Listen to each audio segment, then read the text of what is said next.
Bonjour à toutes et à tous. Et bonjour à l'OPJT, je crois. Ouais, ils sont là.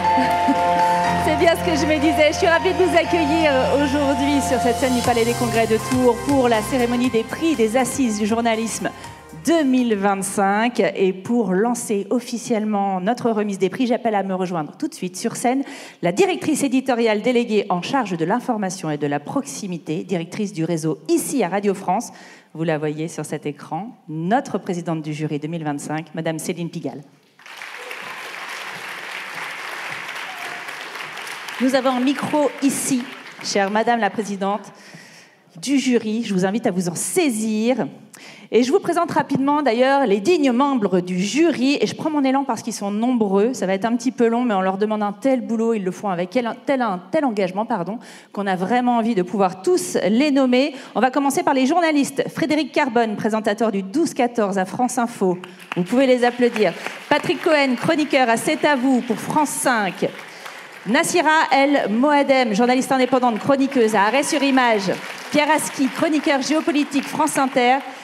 Nous avons également Éric Lagneau, journaliste de l'AFP, sociologue des médias. Marc Mantré, vice-président de journalisme et citoyenneté. Catherine Monet, journaliste indépendante. Anne Niva, grande reporter à LCI. Christian Panvert, journaliste à RTL. Cyril Petit, rédacteur en chef délégué en charge du développement éditorial de Ouest France. Anka Wessang, directrice du Club de la presse de Strasbourg. Les chercheurs, à présent. Loïc Ballarini, de l'IUT de Lannion, l'Université de Rennes 1, unité recherche à Rennes. Lisa Bolz, du CELSA, à Paris. Simon Gadras, de l'Université Lumière, Lyon 2. Il a des fans. Isabelle Garcin-Marou, de Sciences Po Lyon. Emmanuel Marty, de l'Université Grenoble-Alpes. Faiza Naïd Bouda de l'Université Côte d'Azur, Jérémy Nisset. Quel homme de l'EPJT à Tours et Isabelle Vera-Masson du CNRS.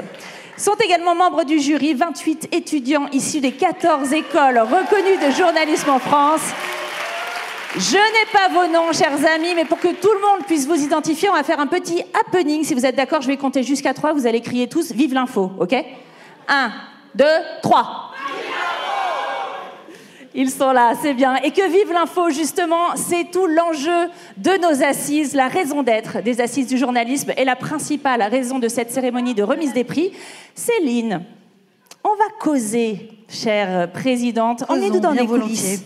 Comment est-ce que vous avez vécu, vous, cette expérience de présidente du jury des assises 2025 ? Vous savez ce que je me suis dit ? Je me suis dit, j'aime bien le journalisme.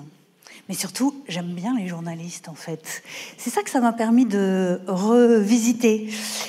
D'abord parce que, voilà, je salue tous les membres du jury qui sont dans cette salle pour les échanges riches, passionnants, de mauvaise foi parfois, que nous avons pu avoir.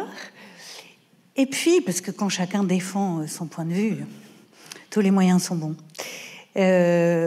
Et puis surtout, parcourir les ouvrages, parcourir les textes, écouter, regarder tous ces travaux de journalistes de l'année. Ça a été l'occasion à la fois de reparcourir des actualités récentes et de se dire combien ce monde est passionnant et la chance immense qui est la nôtre d'avoir à rendre compte de tout ce qui le travaille. Mais surtout, ça a été l'occasion de se dire que dans le moment difficile que nous traversons, il faut qu'on mette en valeur ces journalistes qui sont des gens tellement formidables, qui sont des humains XXL, qui s'intéressent à l'humanité. Et c'est valable, je sais que certains sont dans la salle pour les livres de chercheurs qui sont allés regarder de près, brasser cette matière humaine. Voilà, ça a été un grand plaisir et un grand honneur. Et je vous remercie de m'avoir accordé ce titre pour quelques jours de présidente du jury des assises. Merci d'avoir accepté cette mission d'enjeu. Quelques mots sur le déroulement de nos prix. 5 catégories et pour chaque catégorie des nommés et un lauréat qui recevra le fameux trophée et un chèque de 1 500 €. Le grand prix, lui, des assises est accompagné d'une dotation de 4 000 €. Une précision, je sais qu'il y a des trains, évidemment, et que tout le monde doit rentrer chez lui, mais j'invite les lauréats à rester jusqu'au bout de la cérémonie car à la fin, je vous ferai tous remonter pour faire une belle photo de promo 2025.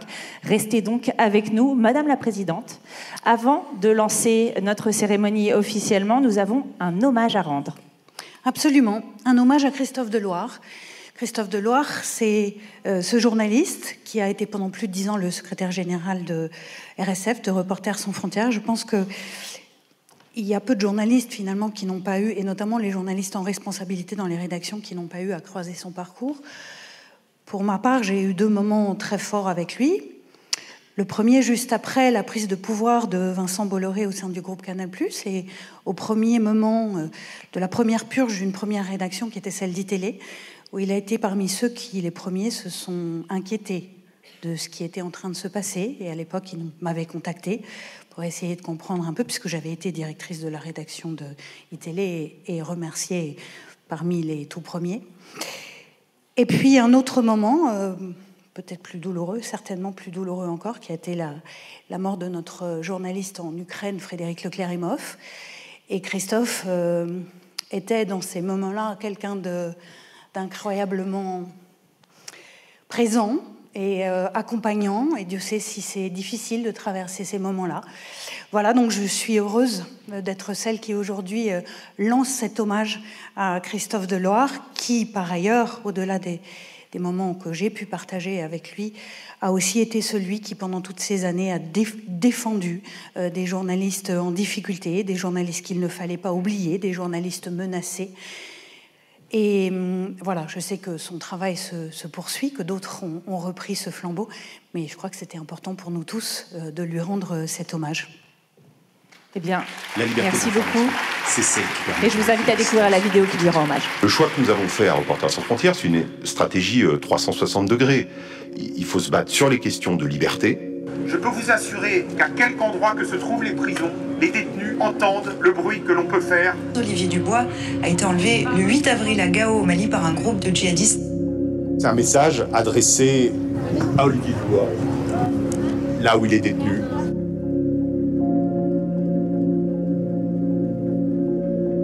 C'est une action de message envoyé directement aux talibans. Ce que nous faisons ce soir, ils le sauront. C'est assez désastreux pour le Sénégal qu'un journaliste se retrouve aujourd'hui en détention. Nous sommes venus lancer un appel solennel au roi pour qu'il empêche une catastrophe humaine et une catastrophe pour la liberté de la presse. On est venu au plus près qu'on pouvait de ces journalistes qui sont coupés doublement du monde.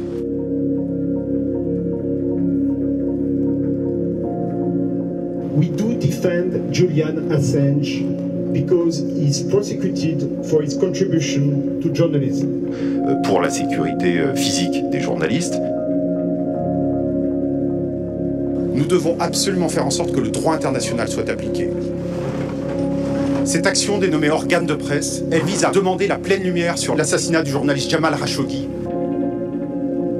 À la fin, c'est le droit des populations à l'information qui est atteint. C'est ce qui fait la gravité de ces assassinats. Voice for Freedom and Democracy. C'est ton père ?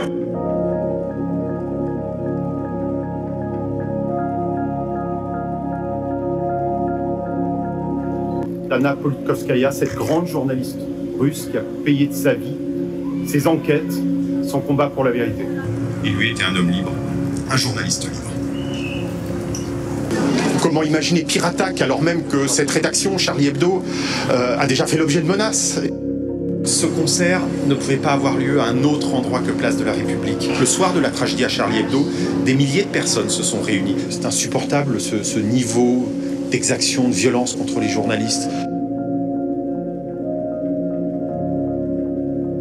Il faut un journalisme indépendant, doté de règles éthiques. Reporters sans frontières a lancé, avec l'approbation des journalistes d'ITélé, une pétition.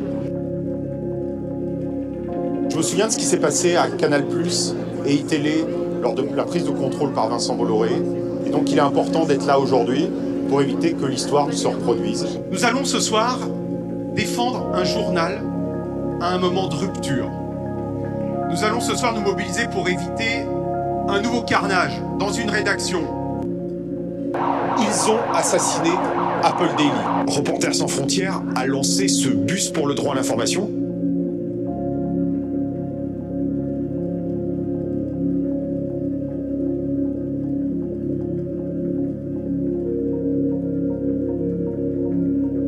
Reporters Reporters sans frontières lance un bouquet satellitaire afin que la population russe ait accès à des chaînes de radio et de télévision en dehors de toute propagande. We have despotic regimes which export their propaganda toward democracies. With this project, this is clearly not propaganda against propaganda. Nous devons aujourd'hui reconstruire un système de principes et de garanties pour l'information et la liberté d'opinion. Reporters sans frontières, avec des dizaines d'États qui soutiennent, demandent que soit créé à l'ONU, à New York, un poste de représentant spécial auprès du secrétaire général des Nations Unies sur la protection des journalistes. Il faut aujourd'hui mobiliser les dirigeants des grandes démocraties pour que soit signé un pacte sur l'information et la démocratie. Il y a une personne qui me dit « Mais est-ce que parfois vous arrivez à obtenir des résultats ?» Heureusement.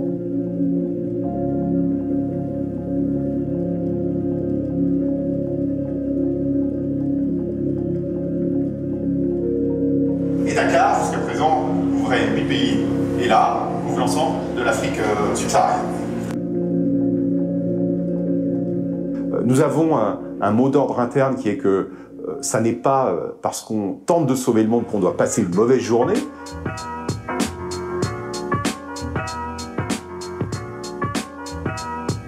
Alors, on va lever un toast. Ceux qui veulent lever un toast à Vincent Bolloré lui-même peuvent le faire. Ici règne la liberté. À la liberté de la presse.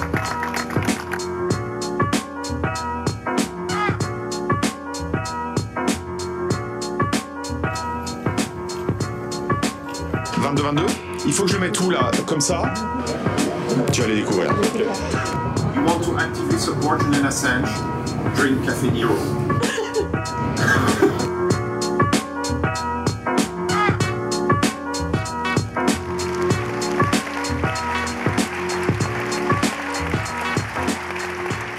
Et voilà cet hommage à Christophe Deloire qui nous rappelle la mission essentielle de Reporters sans frontières. Jérôme Bouvier est monté sur scène, le fondateur des Assises du journalisme. Simplement redire un mot, parce que je suis très heureux, Madame la Présidente, que vous-même et le jury ayez souhaité rendre cet hommage à Christophe Deloire. Il était un compagnon de route des Assises depuis la première heure, avant même d'ailleurs qu'il soit patron, si j'ose dire, de RSF, puisque quand il était responsable de l'école de journalisme de Paris, le CFJ, il était déjà très présent dans ce rendez-vous auquel il croyait beaucoup. Et donc Christophe était à Tunis avec nous quand on a créé les Assises du journalisme de Tunis. Il était à Bruxelles avec nous quand on a créé les Assises du journalisme de Bruxelles. Il était ici à de nombreuses reprises, toujours avec cette même obsession, ce même engagement de se battre à la fois pour la liberté d'expression en France, mais aussi à l'étranger. Et quelques-uns de ces combats, parce que nous avons tous eu dans nos parcours professionnels à gérer la mort d'un confrère ou la mort d'une consoeur, que c'est toujours compliqué, il y avait toujours Christophe à côté. Et donc, c'est ça que je voulais témoigner. Et samedi, au Salon du Livre du Journalisme, pour reprendre un peu, eh bien, vous aurez, par exemple, deux de ceux grâce à qui a pu y avoir une mobilisation et une libération, sans doute.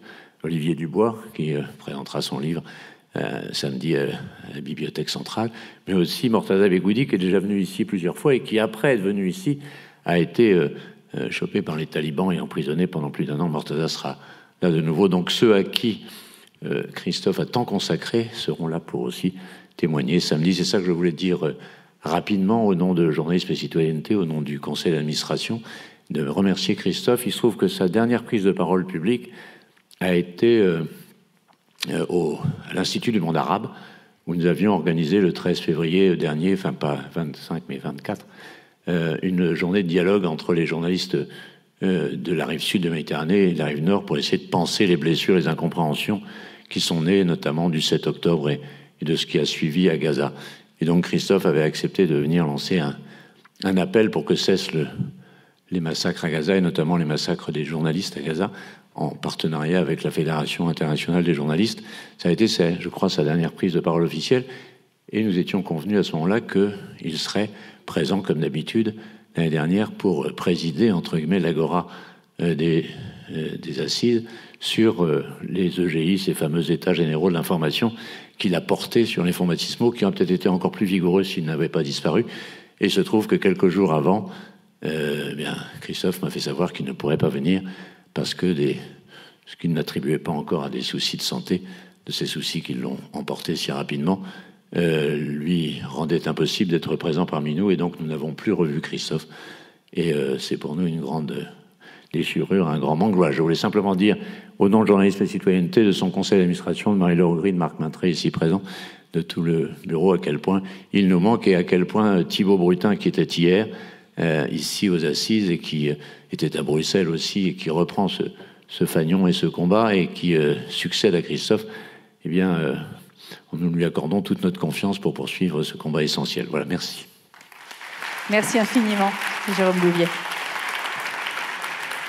Eh bien, sans plus attendre, nous allons débuter notre cérémonie avec le premier prix, le prix public de la photo de presse. J'ai bien dit le prix public. Ce prix célèbre son 2e anniversaire aux Assises du journalisme. Il a été créé en 2023. Il récompense la meilleure photo de presse de l'année en lien avec le thème des Assises. Vous l'aurez compris, nous allons à présent récompenser la meilleure photo de faits divers 2025. Le prix est parrainé par la SNCF et j'appelle sur la scène du Palais des Congrès de Tours le chargé des relations institutionnelle SNCF, Monsieur Arnaud Wadou, et la responsable des relations presse et communication externe, Marie de Riquer.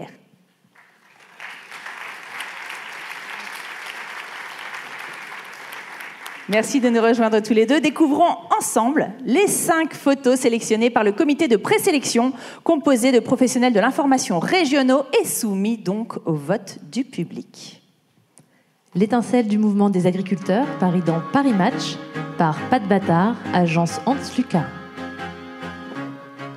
Marche blanche pour Philippe, paru dans Libération, par Stéphane Dubromel, agence Hans Lucas. Gisèle Pellicot, Une voix contre le silence, pour l'AFP, par Christophe Simon. M'endors pas, paru dans Libération, par Patrick Gerdoucy, pour l'agence Divergence. Arrivée au tribunal de Nice par Valérie H. pour l'AFP. Voilà pour nos nommés. Vous avez été plus de 1500 à répondre à l'appel à vote pour votre photo préférée et le gagnant a donc été désigné. Nous allons appeler à présent notre presse huissière sur scène. Bonsoir, Maître Mariana, qui nous rejoint, sous vos applaudissements évidemment. Merci beaucoup. Je pense que vous pouvez directement remettre l'enveloppe à notre présidente du jury, puisque nous l'avons précisé, c'est un prix public, c'est vous qui avez voté. Céline, je vais vous laisser révéler le lauréat. Alors, le prix est attribué à la photo ou au montage sur une photo M'endors pas de Patrick Gerdoucy pour Libération de l'agence Divergence. Et j'invite donc Patrick Gerdoucy à nous rejoindre sur scène. Voici notre premier lauréat. Et voici le prix que vous allez pouvoir... Oui, ça fait beaucoup. C'est un peu à chaque fois les trophées, le concours de celui qu'on a le plus dans les mains. Salut, j'aurais adoré, mais vous remettre le prix, c'est mieux. Avec plaisir. Merci. Et voici vos parrains. Bravo. Oui, alors moi, je ne peux pas, mais je pourrais vous faire la bise, mais on a surtout envie de vous écouter. Je vous tends mon micro. Déjà, merci beaucoup, merci au public. Je voudrais aussi rendre hommage aux 2 collègues qui sont là, Stéphane et Christophe, qui ont participé également au jury, qui étaient nommés. Voilà, à ce concours, on va dire. C'est ça. Et voilà, juste pour dire, la photographie de presse, c'est pas facile comme tous les métiers liés au journalisme aujourd'hui. Le fait divers est quelque chose d'assez compliqué à couvrir. Juste pour reparler de cette photo, c'est une photo que j'ai faite dans le cadre d'un sujet pour Libération avec ma consoeur Stéphanie Arounian. Donc c'était bien avant quelques semaines avant l'ouverture du procès de Mazan, des viols de Mazan. Et nous étions donc à Mazan même, à essayer d'interviewer les gens, de comprendre un peu ce qui s'était passé et se poser un défi un peu compliqué, à savoir illustrer en fait les centaines de viols sur Madame Pellicot. Et en fait, dans nos déambulations, on a rencontré différentes personnes et notamment des groupes de jeunes femmes qui étaient originaires d'Avignon et qui avaient décidé de faire un collage nocturne dans la ville de Mazan. Et voilà, donc du coup, on les a suivis toute une nuit. Et pour la petite histoire, c'est la dernière photo du reportage. Et je dois aussi remercier un conducteur d'une voiture qui est passé par là et qui a éclairé la scène qui était très, très ombragée. Voilà, donc voilà, merci. Peut-être je m'autorise à dire une chose. Oui. Hier, à l'occasion du jury avec les étudiants, on aura l'occasion d'en reparler tout à l'heure, on a notamment évoqué un article qui travaillait sur le fait que les photos qui viennent en soutien des articles sur les faits divers, souvent, et notamment dans le monde digital, on les attrape un peu à la va-vite. Elles sont plutôt le moment de véhiculer toutes sortes de préjugés, de répondre à toutes sortes d'attentes qu'on anticipe et d'a priori. Et c'est l'exact contraire que vous avez fait. Et on a revérifié à l'occasion de cette discussion à quel point faire des photos qui ont trait à ces faits divers, c'est particulièrement difficile. Donc chapeau à vous. Bon, merci beaucoup. Je vais faire circuler la parole. Je sais qu'il y a 2 micros dans la salle. Si quelqu'un de l'organisation peut nous en faire monter un supplémentaire, ce serait merveilleux. Je vais maintenant faire réagir le parrain, bien sûr, puisque ce prix, je vous l'ai dit, est parrainé par la SNCF. Et j'aurais aimé que vous puissiez nous exprimer un petit peu les valeurs que vous avez envie de mettre en avant, chers amis. Notre principale valeur, quand on remet un prix dans le cadre des assises du journalisme, c'est de détendre un peu l'atmosphère, parce que les sujets sont souvent un petit peu lourds et compliqués, et puis on passe toujours après des hommages qui sont toujours un peu compliqués à outrepasser. Donc c'est vrai que nous, on est un univers dans lequel des millions de gens passent tous les jours, les trains, les gares, donc c'est évidemment forcément susceptible de générer des faits divers, mais le fait divers qui est médiatique le plus important et le plus répandu, vous le connaissez sans doute, c'est le train en retard. Et oui, bien sûr, le train en retard. Et même quand on a l'occasion d'avoir des faits divers un peu joyeux, même dans ces cas-là, Marie va vous donner un exemple de ce qui s'est passé cette semaine. Oui, alors vous avez peut-être entendu parler d'un heureux événement qui a eu lieu dans un train cette semaine. Un bébé est né à bord. Pareil, clairement. Voilà, exactement. Donc ça a été relayé dans certains médias, notamment le fait qu'il y avait un gynécologue dans le train, et on imagine que tout s'est bien passé. Je dis on imagine parce que en fait on sait pas grand-chose, mais il y a une chose dont on est sûr et qui a été énormément médiatisée, c'est que le train a eu 1h30 de retard. C'est ça. Donc on a cherché à savoir pourquoi il y avait cette obsession du train en retard. Donc on est allé fouiller dans le baromètre Via Voice qui a été dévoilé au début de ces assises-là. Donc on a fouillé toutes les pages et donc on a vu qu'il y avait des passions françaises pour les affaires de mœurs, les affaires criminelles, les accidents et d'autres choses de ce type-là. On a cherché, on n'a pas trouvé une passion spécifique pour le train en retard. Pour le train, non. Donc pour nous, ça reste quand même un mystère. C'est un mystère. Oui. Mais on va finir sur une note positive, c'est qu'on a trouvé un article qui parle d'un train qui n'est pas en retard et qui a un titre qui nous a presque mis les larmes aux yeux en disant que le TGV de 9h32 était arrivé à l'heure à la gare Montparnasse. Et ça nous a vraiment... l'article était complet, il expliquait toutes les coulisses de cet exploit.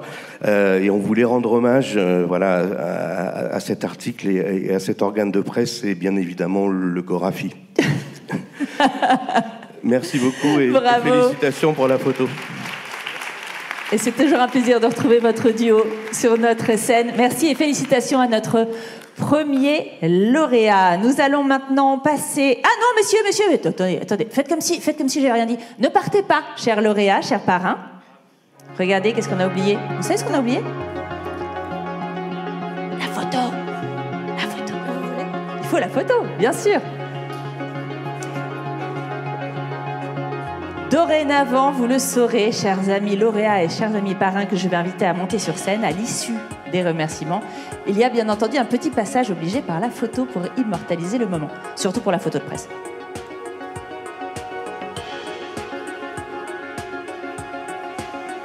Merci infiniment. Je le referai plus, promis. Allez, on les applaudit pour repartir. Merci beaucoup. Voici le deuxième trophée, le prix Enquête et Reportage, un prix qui récompense bien sûr la meilleure enquête ou le meilleur reportage sur le journalisme et sa pratique. Le jury de ce trophée est composé des étudiants, vous dites rien, des 14 écoles de journalisme reconnues en France qui ont fait une veille de plusieurs semaines. Allez, voilà. Pour sélectionner les 4 nommés. Le prix est parrainé par l'association Journalisme et Citoyenneté. J'appelle donc Monsieur Marc Mantré, vice-président de l'association, à nous rejoindre sur scène. Il va nous manquer également 3 étudiants, 3 représentants du jury, Colin, Églantine et Marie-Camille.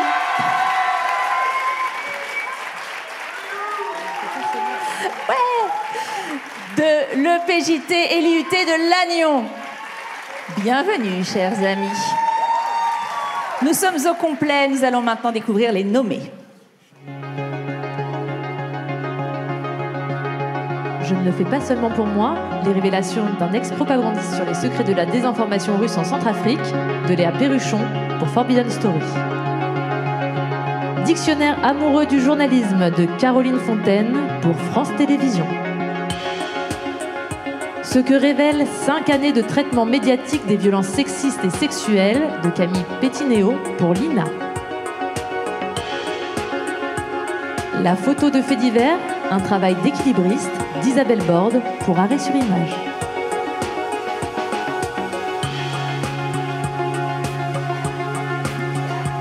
Nous y voilà. Chère Céline, chère présidente du jury, vous revient l'âpre mission de nous dévoiler maintenant le lauréat. Alors, je vais remercier les étudiants d'abord pour les échanges passionnants que nous avons eus hier. Et je vais dire néanmoins que l'ensemble a un tout petit peu manqué de suspense. Car en réalité, ils étaient tous assez convaincus, peut-être avant même que nous n'ayons ces débats, de leur lauréate, Léa Perruchon. Je ne le fais pas seulement pour moi. Les révélations d'un ex-propagandiste sur les secrets de la désinformation russe en Centrafrique. Et c'est pour Forbidden Stories. Et c'est toujours pareil, quand les lauréats se mettent au fond de salle, c'est que c'est une surprise pour eux de gagner. Léa Perruchon est en train de nous rejoindre. Je vous invite, chers amis étudiants, à rejoindre juste le centre de salle pour accueillir votre lauréate. Oh, mais ils sont plusieurs. Bonjour.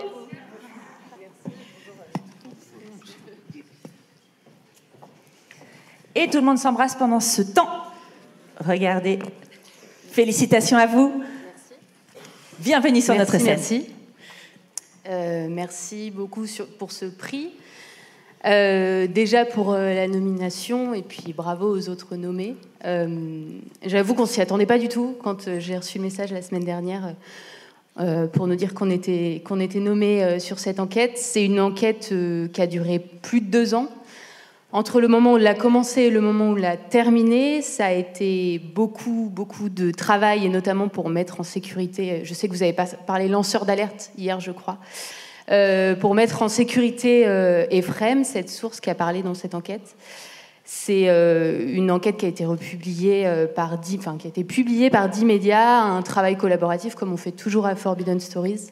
Pour ceux qui ne connaissent pas, on est basé à Paris et on poursuit le travail des journalistes réduits au silence dans le monde entier. Et donc ça faisait partie d'une des enquêtes qu'on voulait absolument sortir, mais pour lesquelles il y avait des questions de sécurité énormes en premier lieu. Donc ça fait très plaisir de recevoir ce prix et de le partager aussi avec toute l'équipe qui a travaillé. Merci de cette récompense. Merci beaucoup. Est-ce que Léa, je peux vous inviter à passer votre micro à votre parrain, Marc Mantré. Vous allez avoir le plaisir de remettre à notre lauréate la dotation de 1 500 € au titre de journalisme et citoyenneté. Mais avant, quelques mots sur la mission de l'association. Oui, quelques mots. Donc, nous sommes ravis de vous remettre l'enveloppe avec ce chèque de... Enfin, il n'y a pas de chèque dedans. Hein. C'est truqué. Je tiens à préciser. Hein, ce sera un virement.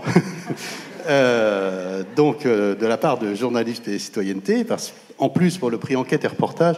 Non, très content. Pourquoi ? Parce que d'abord, il s'agit d'enquête et de reportage qui, pour nous, ça représente le cœur du métier.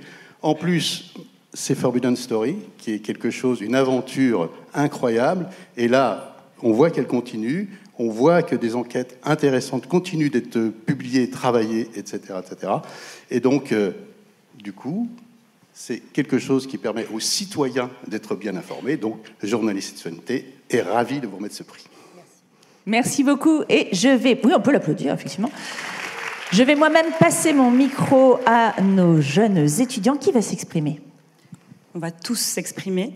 Nous, on voulait vous dire que le travail de Léa Perruchon nous a particulièrement touchés parce qu'elle raconte l'histoire d'Ephrem Yaliké, donc un très jeune journaliste. Il a 23 ans quand il se retrouve au cœur de la machine de désinformation orchestrée par Wagner en Centrafrique. Et nous, jury étudiants, on s'interroge sans cesse sur la pratique de notre futur métier. Et cette histoire, elle nous a fait nous questionner sur la manière dont nous aurions réagi si nous avions été à sa place. Et puis un autre point qui était important pour nous, c'est le fait que la désinformation russe en Centrafrique, c'est un sujet qui est rarement exploré avec autant de détails et de précision. Et pourtant, il soulève des enjeux majeurs qui résonnent au final au-delà de l'Afrique, y compris en France, où la désinformation prend de plus en plus une ampleur importante. Et donc, à travers des preuves, vous avez su donc nous montrer un système d'influence complexe qui, selon nous, mérite d'être connu au grand public. Et pour nous, c'est toute l'importance du journalisme d'investigation, aller chercher l'info où elle est cachée et lui donner la visibilité qu'elle mérite. Et je vais finir en disant que vous avez réussi à rendre cette enquête accessible et captivante, notamment à votre écriture. Vous avez réussi à nous plonger au cœur de cette enquête, notamment à l'aide d'éléments de reportage très immersifs. Ça nous a vraiment plu et on ne peut que conseiller à l'auditoire de lire cette enquête qui est vraiment passionnante.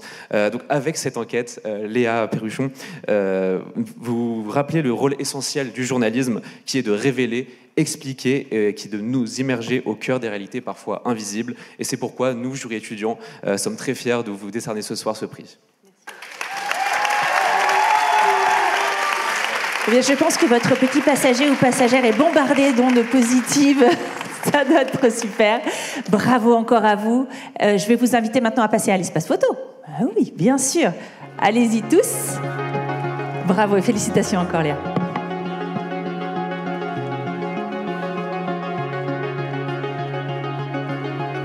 Très beau deuxième trophée de cette 18e cérémonie de remise des prix des Assises du journalisme de Tours. Merci infiniment.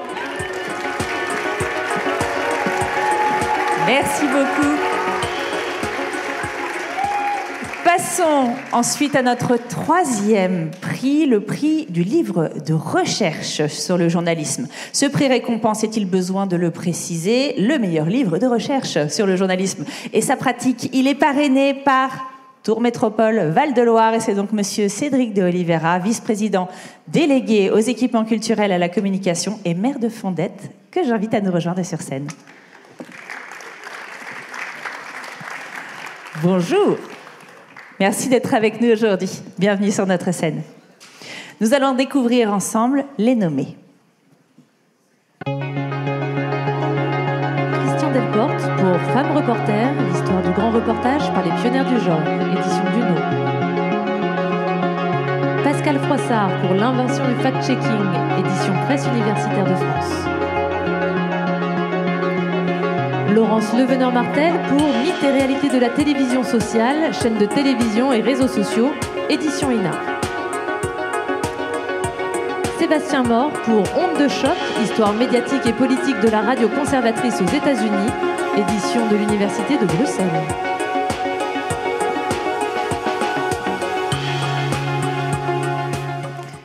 Nous y voilà, c'est l'instant solennel, chère Céline.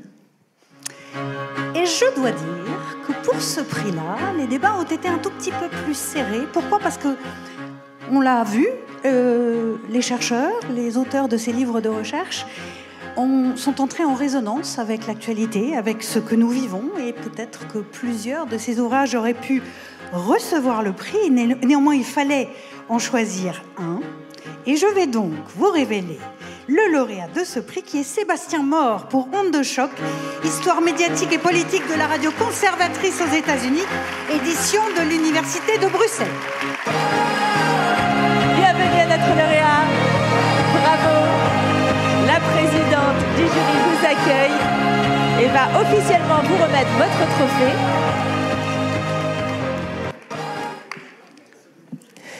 Bienvenue. Je vais tout de suite, regardez, on en a trop maintenant.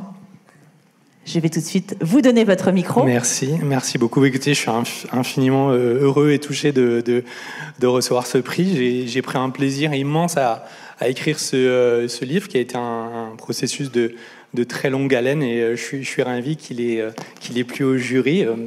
J'ai compris qu'il y avait eu des débats, donc bon, voilà, je suis d'autant plus fier. Et puis je suis aussi d'autant plus honoré d'avoir été co-finaliste avec Laurence Leveneur-Martel, Pascal Froissart et Christian Delporte, à qui que je salue amicalement, parce que voilà, je sais l'effort que c'est et le travail, la rigueur de produire un livre de recherche, et voilà, je les salue.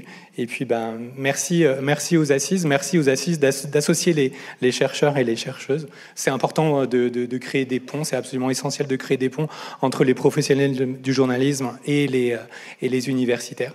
Donc voilà, je suis très content d'être ici. Et pour vous inciter tous à lire ce livre, vous dire en quelques mots, pour ceux qui ne le sauraient pas, ce dont précisément traite ce livre. Il traite de l'histoire de l'animateur Rush Limbaugh, qui est en fait l'initiateur, sur une radio conservatrice, d'un mouvement qui ensuite a essaimé et qu'on a pu retrouver par exemple sur Fox News, ces médias qui ont accompagné l'arrivée au pouvoir, on peut le dire, de Donald Trump.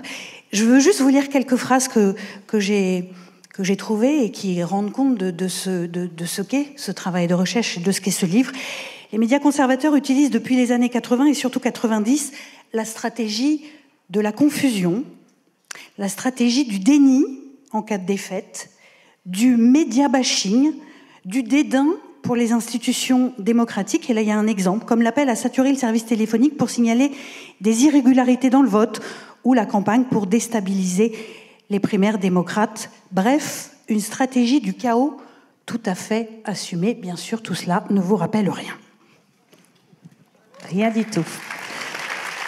Bravo Sébastien, encore une fois. Est-ce que je peux vous inviter à prêter votre micro à votre parrain, puisque avant de remettre les 1 500 € offerts par Tour Métropole Val-de-Loire, Cédric, j'aimerais que vous nous parliez aussi de la raison du parrainage justement de Tour Métropole Val-de-Loire. Qu'est-ce qui vous anime? Qu'est-ce qui vous a fait soutenir les Assises et ce prix en particulier? C'est un partenariat fidèle de la métropole, puisque nous sommes là depuis le début de ces Assises du journalisme, n'est-ce pas, cher Jérôme? On a renouvelé ce parrainage, ce partenariat, ce parrainage, et j'émets le souhait qu'on puisse poursuivre donc en 2026. Nous, en tant qu'élus, on est là aussi pour rappeler que les valeurs de liberté, de démocratie, de liberté d'information, comme vous l'avez rappelé si bien depuis le début de ces assises de journalisme, sont au cœur aussi de nos engagements en tant qu'élus, la démocratie. Et j'aime de plus en plus Donald Trump, qui chaque jour a toujours une bonne idée. Il a annoncé qu'il allait sabrer le budget recherche, monsieur le président de l'université. Il a annoncé ça il y a exactement 72 heures, et des chercheurs ont émis le souhait de pouvoir rejoindre la France, des chercheurs américains, en France ou en Europe. Donc j'aimerais que les pouvoirs publics et les élus que nous sommes, je regarde aussi le maire de Tours, que nous puissions les accueillir dans notre pays. C'est toujours bien de parler entre gens intelligents et qui pourront apporter beaucoup à notre société. Je voulais aussi saluer le nouveau président de l'université qui est à mes côtés, qui est aussi un chercheur. Donc le prix que je vous remets est tout un symbole. Il est là pour saluer votre travail, mais aussi pour faire passer ce message que la recherche doit se poursuivre. Et j'émets aussi le vœu que l'État français puisse encore financer la recherche et les autres pays européens. Ouais. très heureux de vous remettre le prix. Les grands esprits se rencontrent puisque, monsieur le président de l'université, je savais que vous étiez là, je voulais vous faire monter sur scène, mais vous l'avez fait de vous-même, un petit peu poussé comme ça par Jérôme Bouvier. Merci d'être avec nous. Vous pouvez applaudir également Philippe Ranjard, le président donc, de l'université de Tours. Vous incarnez effectivement ce secteur de la recherche qui est fondamental, sans vouloir faire de mauvais jeux de mots. Qu'est-ce que vous pouvez nous dire aujourd'hui sur ce prix du livre de recherche ? La recherche, c'est important, c'est très important. L'université, c'est un lieu où la formation est adossée à la recherche. C'est extrêmement. D'ailleurs, le PJT est une école de l'université. Je salue les étudiants et le directeur, Laurent Bigot, qui est parmi nous. C'est un lieu où la formation est adossée à la recherche. C'est pour ça que la formation est de qualité. Et la recherche, il faut la défendre. C'est un peu comme la presse. Il faut que la presse puisse être libre, il faut que la recherche soit libre aussi. Et effectivement, vous avez évoqué les difficultés de nos collègues américains, et nous, chercheurs français, comme ailleurs dans le monde, nous soutenons nos collègues américains.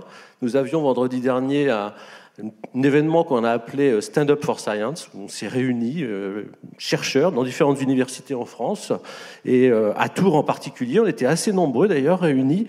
Monsieur le maire était là et je l'ai remercié et je le remercie à nouveau parce que le maire nous soutient dans notre démarche de soutien aux chercheurs américains et comme vous l'avez très bien dit, nous sommes prêts à les accueillir.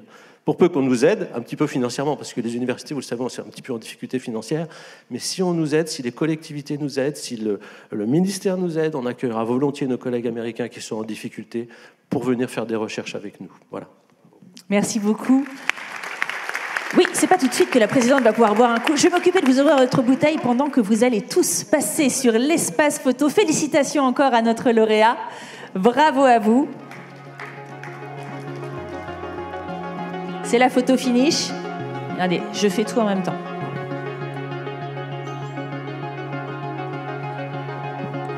Je n'y arrive pas. Qui est les petites mains musclées pour ouvrir la bouteille d'eau de la présidente? Merci, cher ami. Faut donner de soi aux assises. Merci infiniment. Merci beaucoup. Ah ben voilà une ouverte. C'est bon. Merci beaucoup. Félicitations donc à notre lauréat. Et je me ressaisis de mes fiches. Nous allons passer au 4e et avant-dernier prix, à savoir le prix du livre du journalisme. Ce prix distingue le meilleur livre écrit par un ou une journaliste sur l'année écoulée. Il est parrainé par la ville de Tours. Merci d'accueillir donc sur notre scène Monsieur le maire Emmanuel Denis. Bonjour. Comment allez-vous? Je vous donne un micro pour tout à l'heure. Très bien, très bien, très bien. C'est parfait. Nous sommes donc prêts à découvrir les nommés.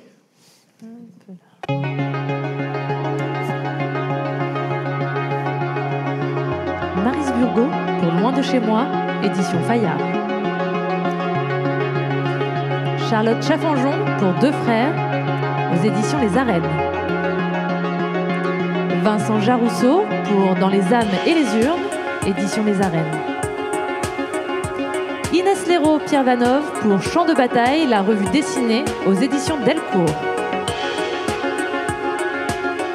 Siam Spencer pour La laverie, édition Robert Laffont.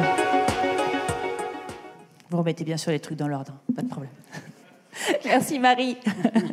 Allez Céline, tout de suite, notre présidente du jury va nous aider à découvrir le lauréat. Et cette fois-ci, les débats ont été nourris.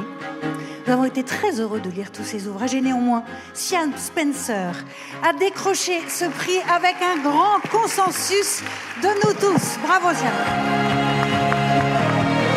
Siam Spencer, La laverie, récompensée aujourd'hui. Bienvenue, chère lauréate. Je dis juste un mot, comme ça Siam a le temps de reprendre ses esprits, pour dire que c'était l'ouvrage le plus étonnant, le plus incroyable. Il faut que je dise peut-être en 2 mots de quoi parle votre livre. De toute façon, j'ai le souffle coupé là. Donc ouais, voilà, je vous laisse reprendre votre souffle, du coup, on en profite. Le livre raconte comment Siam Spencer est partie s'installer à Nice pour poursuivre son travail de journaliste qu'elle avait entamé en région parisienne, parce que, je parle de vous à la 3e personne, tranquille, parce qu'elle voulait trouver un autre environnement, parce que peut-être la vie à Paris n'était pas si facile. Et puis c'était difficile de se loger, parce que c'est difficile de trouver un logement dans de bonnes conditions, sans payer des tarifs trop élevés quand on est pigiste. Et donc, Siam s'est retrouvée à vivre dans un quartier qu'on appellerait difficile. Et grâce à son livre, on découvre grâce à son immersion finalement, ce que c'est de vivre dans ces espaces. Et finalement, vous savez, parmi les reproches qui sont parfois adressés aux journalistes, il y a le fait qu'ils seraient une élite, qu'ils seraient loin du peuple, qu'ils ne seraient pas en contact avec les réalités de la population. Là, je peux vous dire que vous êtes bien immergés, vous comprenez des choses que vous n'aviez pas comprises jusque-là. Et par ailleurs, si vous n'aimez pas les cafards, je vous conseille de dépasser certains passages. Merci voilà, beaucoup. Bravo, félicitations. Merci beaucoup, c'est trop bien. C'est hyper impressionnant. Parce que du coup, il y a 2 ans tout pile, j'arrivais au Moulin, j'étais super pauvre et je m'apprêtais à vivre pendant 7 mois dans un quartier où il y a beaucoup de cafards et où il se passe plein de choses qui se passent dans plein de quartiers en France. Et je suis hyper reconnaissante, forcément à mon éditeur, mais aussi à ma petite famille. Il y a ma maman qui est là, qui a crié très fort tout à l'heure, qui du coup m'ont permis de raconter ces histoires-là, parce que j'étais très frustrée dans les piges que je pouvais faire, en fait, de pas pouvoir bien raconter l'histoire des quartiers qu'on appelle sensibles et de pas pouvoir dire que c'était plus complexe en fait que un règlement de compte, un trafic de drogue, et que ça allait beaucoup plus loin et qu'il y avait des terreaux de précarité qui étaient quand même à la base de tout. Voilà, à peu près. Je sais pas ce que je peux dire de plus. Merci beaucoup. Monsieur le maire Emmanuel Denis, voici la fausse enveloppe qui ne renferme pas de chèque. Voilà. Mais quelques mots. Je pourrais peut-être, pour le prochain appartement, déposer une vraie caution, du coup, c'est trop bien.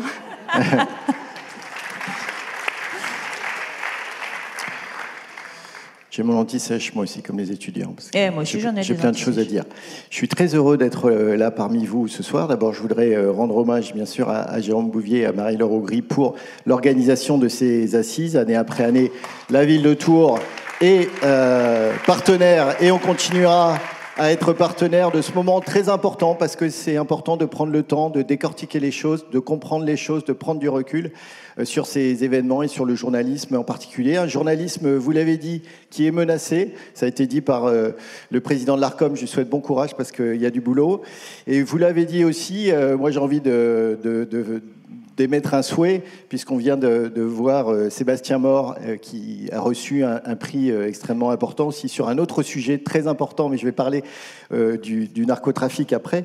J'ai envie de faire le souhait qu'ils ne reviennent pas dans quelques années pour expliquer comment des médias français, parce qu'il y a quand même des analogies très fortes, alors comme il n'y a pas de presse ici, on peut peut-être les citer, mais on va parler de 11 News, on va parler de journal comme le 11D ou de radio comme le 11 Une.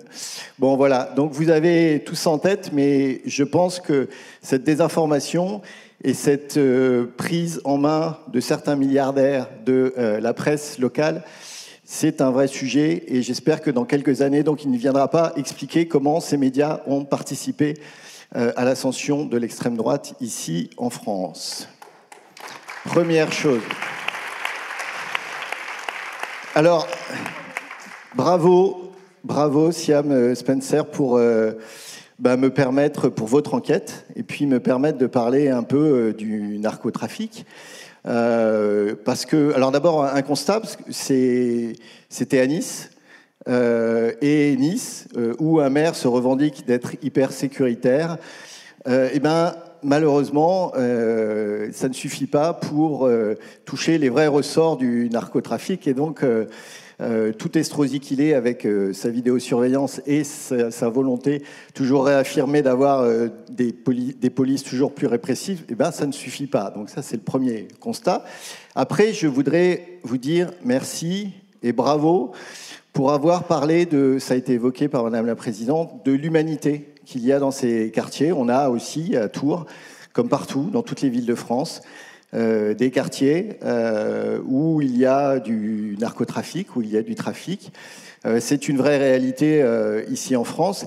Et là aussi, on a des personnes qui sont pleines de dignité, pleines d'humanité. C'est des quartiers où il y a des choses merveilleuses qui se passent. une vraie solidarité et cette humanité très forte, elle rencontre aussi l'humanité des policiers. Vous l'avez évoqué, au moins dans les interviews que vous avez fait, parce que je vais être très franc. Moi, je découvre aujourd'hui que c'est à vous que je remets ce trophée et le sujet de ce trophée, mais j'en suis franchement très très heureux.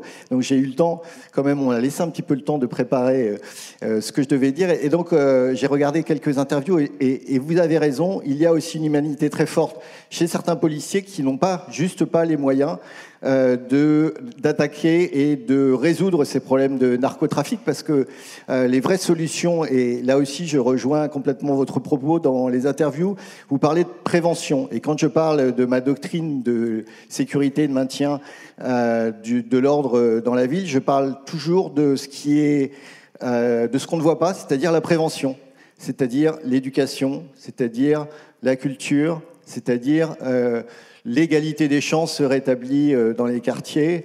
Et c'est vraiment ces leviers-là qu'il faut activer pour qu'on puisse rétablir et lutter, un mot très fort aussi, dont vous avez fait état et dont vous avez été aussi victime, que vous avez ressenti, c'est finalement la violence sociale que vivent ces personnes au quotidien.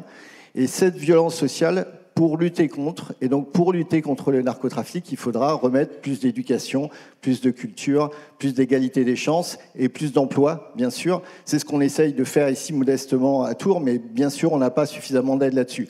Il y aura au niveau législatif des choses à mettre en place pour aussi toucher les réseaux en leur cœur sur les questions financières, sur les questions juridiques, mais les choses ne se passent pas dans les rues des quartiers.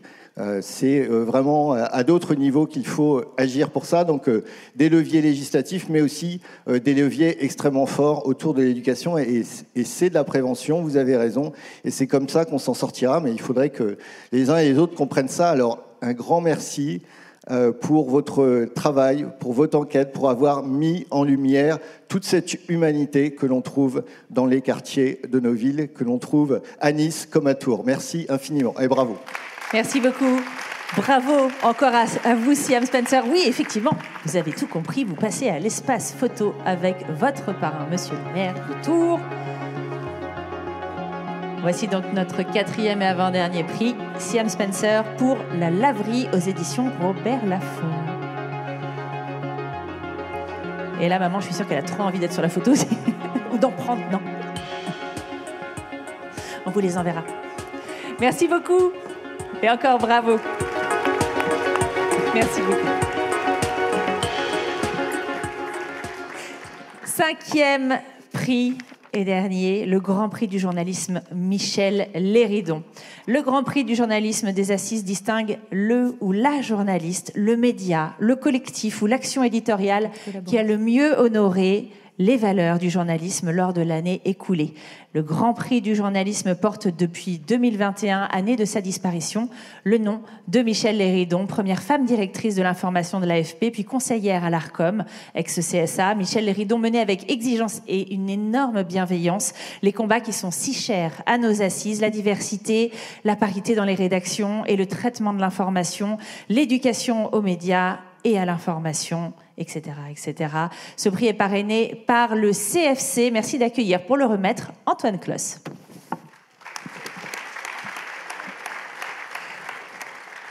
Et pendant qu'Antoine Closs nous rejoint, nous allons découvrir ensemble les nommés pour cette année 2025. L'enquête collaborative Gaza Project, Forbidden Stories. La couverture du procès de Mazan par Juliette Campion et Marion Dubreuil. Le film Personne n'y comprend rien, réalisé par Yannick Kergoat, écrit par Fabrice Arfi et Karl Lasquet. Pierre Bafoile pour Une femme sur 6, Les jours. Philippe Broussard pour son enquête 1940-1942 sur les traces du photographe inconnu, Le Monde. Chère Céline Pigalle, chère présidente de notre jury, c'est à vous que revient cette mission solennelle d'annoncer maintenant le Grand Prix.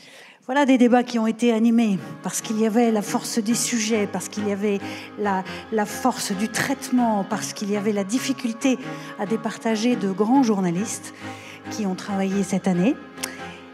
Et puis notre choix s'est arrêté sur la série de Philippe Broussard, sur le photographe inconnu paru dans Le Monde cet été.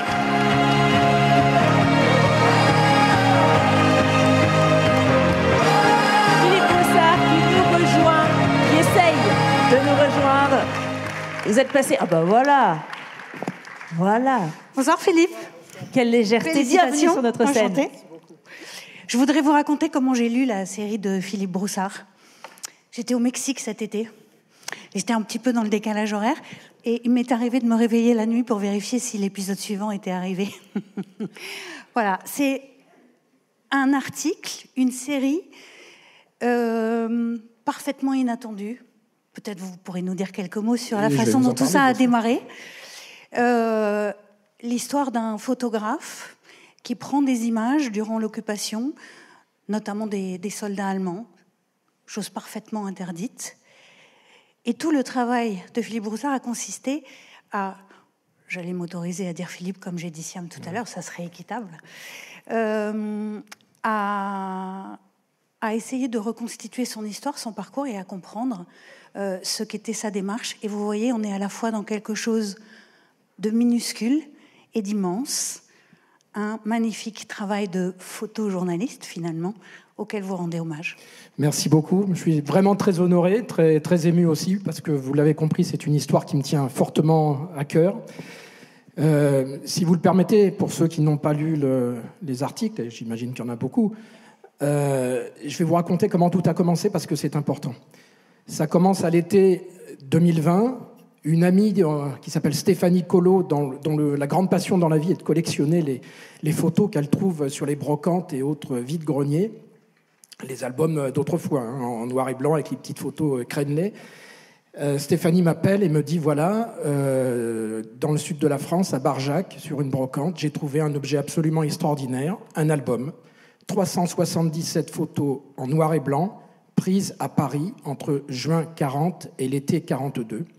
Ces photos ont la particularité d'être numérotées, datées, localisées. C'est-à-dire qu'il peut y avoir une photo, 15 octobre 1941, place de la Concorde, Monsieur Fritz, parce que le photographe ou la personne qui écrit a un ton très ironique, très parisien, écrit Monsieur Fritz part avec une poulette à l'hôtel, par exemple. C'est assez moqueur. Donc évidemment, à l'époque, on n'a pas le droit de faire ça. Donc il y a 377 photos dans cet album. Et au début de cet album, une fiche très mystérieuse où il est écrit en substance, je ne l'ai pas par cœur en tête, à la Libération, j'ai récupéré auprès d'un réseau de la Résistance des photos prises par un promeneur parisien. Il a eu le courage de les prendre et il a eu le courage de les examiner. Et ensuite, une toute petite signature. Donc visiblement, la personne qui a composé l'album n'est pas la même que le photographe. Dès lors, mon amie Stéphanie me dit « Est-ce que ça t'intéresse d'enquêter là-dessus pour savoir qui a fait cet album et qui a fait ces photos ?» Eh bien, ça a pris 4 ans de ma vie. Voilà.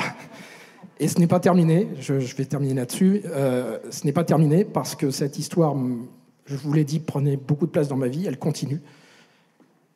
Après la publication, il se trouve, ça c'est la magie du journal Le Monde et du numérique actuel, ça a sollicité un nombre de réactions absolument incroyables, ce qui m'ont permis de trouver beaucoup d'autres choses, donc l'histoire n'est pas terminée. Voilà. Et je voulais simplement vous dire, parce que je sais qu'il y a toute une partie du jeune public, des étudiants, on fait le plus beau métier du monde, vous avez bien choisi, battez-vous pour l'exercer comme on l'exerce aujourd'hui. Et quand un copain, une copine, quelqu'un viendra vous dire, bah tiens, il y a une histoire, est-ce que ça t'intéresse ? Allez au bout. Merci. Bravo.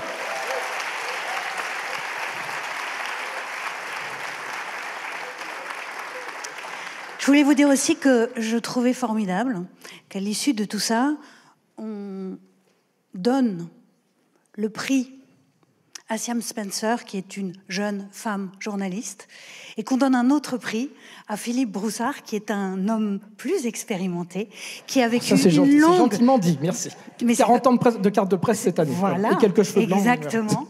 Et donc, c'est entre nous, j'espère, avec vous les étudiants aussi, une transmission, un passage de relais et une aventure dont on a bien l'intention de faire qu'elle ne s'arrête pas. Elle ne s'arrêtera pas. Merci beaucoup. Merci beaucoup. J'ai l'impression que vous n'avez pas de micro non plus. Il y en a un qui a disparu. Qui l'a volé? Merci beaucoup. Merci beaucoup. Donc pour le CFC, c'est Oui, vous qui allez donc remettre la dotation. Et là, le Grand Prix, c'est 4 000 € qui soutiennent ce Grand Prix. Et vous n'avez pas de prix. C'est vrai? Si, tout à fait. Il est ici? Non, mais on oublie tous nos devoirs. Le voici. Le trophée est donc la dotation offerte par le CFC. Antoine? Oui, bravo Philippe Brossard et merci beaucoup pour ce travail d'enquête. Je me permets juste de le lire, puisqu'il mêle une rigueur historique, un art de la révélation et une persévérance journalistique qui ont fait que j'ai personnellement, et je ne suis pas le seul, pris beaucoup de plaisir à vous lire. Donc bravo et merci. C'est donc au nom du CFC et grâce à Journalisme et Citoyenneté que j'ai l'honneur de vous féliciter et de vous remettre cette dotation. Le CFC qui a une double mission puisqu'il offre depuis 40 ans pour les droits de la presse, pour permettre une rémunération à tous ses créateurs pour l'utilisation de ces contenus. Mais il soutient également de nombreuses actions d'éducation aux médias et à l'information, ainsi que des initiatives comme celle qui nous réunit ici aux Assises du journalisme. Donc bravo à tous les lauréats et bravo à tous les journalistes pour la production d'une information fiable et de qualité, pour leur engagement. Et bravo à vous, Philippe Brossard. Merci beaucoup. Je suis juste obligé, dernière Les chose, fêtes. il faut quand même que je remercie mon journal, tout Oui. bêtement, Le Monde. Alors, il se trouve que je fais partie de l'équipe de direction de la rédaction, je suis directeur adjoint, un des directeurs adjoints. Donc, ce trophée figurera en bonne place à la direction de la rédaction et je mesure la chance, nous mesurons la chance, les 550 journalistes du monde, de travailler dans un journal qui nous laisse la possibilité et la liberté de faire les sujets de notre choix. Bravo. Et félicitations donc à notre Grand Prix. Je vais vous laisser passer tous les trois à l'espace photo. Et voilà donc qui nous amène par la meilleure des façons, j'allais dire, à la fin de cette cérémonie de remise des prix des Assises. On va dans quelques instants prendre quelques mots de notre présidente du jury. Mais j'invite d'ores et déjà tous les lauréats et les partenaires de cette édition à se préparer à nous rejoindre sur scène. Voilà. Merci beaucoup. Vous pouvez rester puisqu'on va faire la photo de classe. Que nous rejoignent donc tous les lauréats et tous les partenaires de cette édition. Céline, juste quelques mots peut-être sur ce cru 2025 des Grands Prix des Assises. Un cru exceptionnel, encore une fois, je crois. Un cru qui va nous permettre aussi de faire vivre toutes ces valeurs dont nous avons parlé, qui s'incarnent dans les prix que nous avons remis. Je voudrais n'en oublier aucun, donc je ne vais pas repartir à les citer tous, quoique peut-être j'y arrive. Forbidden Stories, qui nous raconte les manipulations et la désinformation organisée par les Russes en Centrafrique. Le récit de Siam Spencer, La Laverie, puisqu'il va falloir maintenant que vous consultiez tous ces ouvrages et tous ces travaux journalistiques. Donc je vous remets tout ça en tête. La série du Monde de Philippe Brossard, et qui je vais oublier parce que ça devait arriver. La recherche, bien sûr, avec Sébastien More, et l'histoire de la radio conservatrice et comment elle a contribué à nous amener là où nous sommes, même si nous n'avons pas l'intention de lâcher prise, de nous laisser faire. Et nous continuerons à porter haut les valeurs du journalisme. Merci à tous. Merci beaucoup Céline Pigalle. Je vous invite à vous serrer, effectivement, pour que tout le monde puisse tenir sur la photo. J'en profite pour remercier nos partenaires, Journalisme et Citoyenneté, évidemment, Tours Métropole Val-de-Loire, la ville de Tours, ainsi que la SNCF et le CFC. Non mais ne soyez pas timide, allez-y, bien sûr Antoine. Merci donc à tout notre jury de l'édition 2025. Et mille merci à Céline Pigalle d'en avoir été la présidente. On se retrouve, nous, au cocktail. Et que vive le journalisme, vive l'info.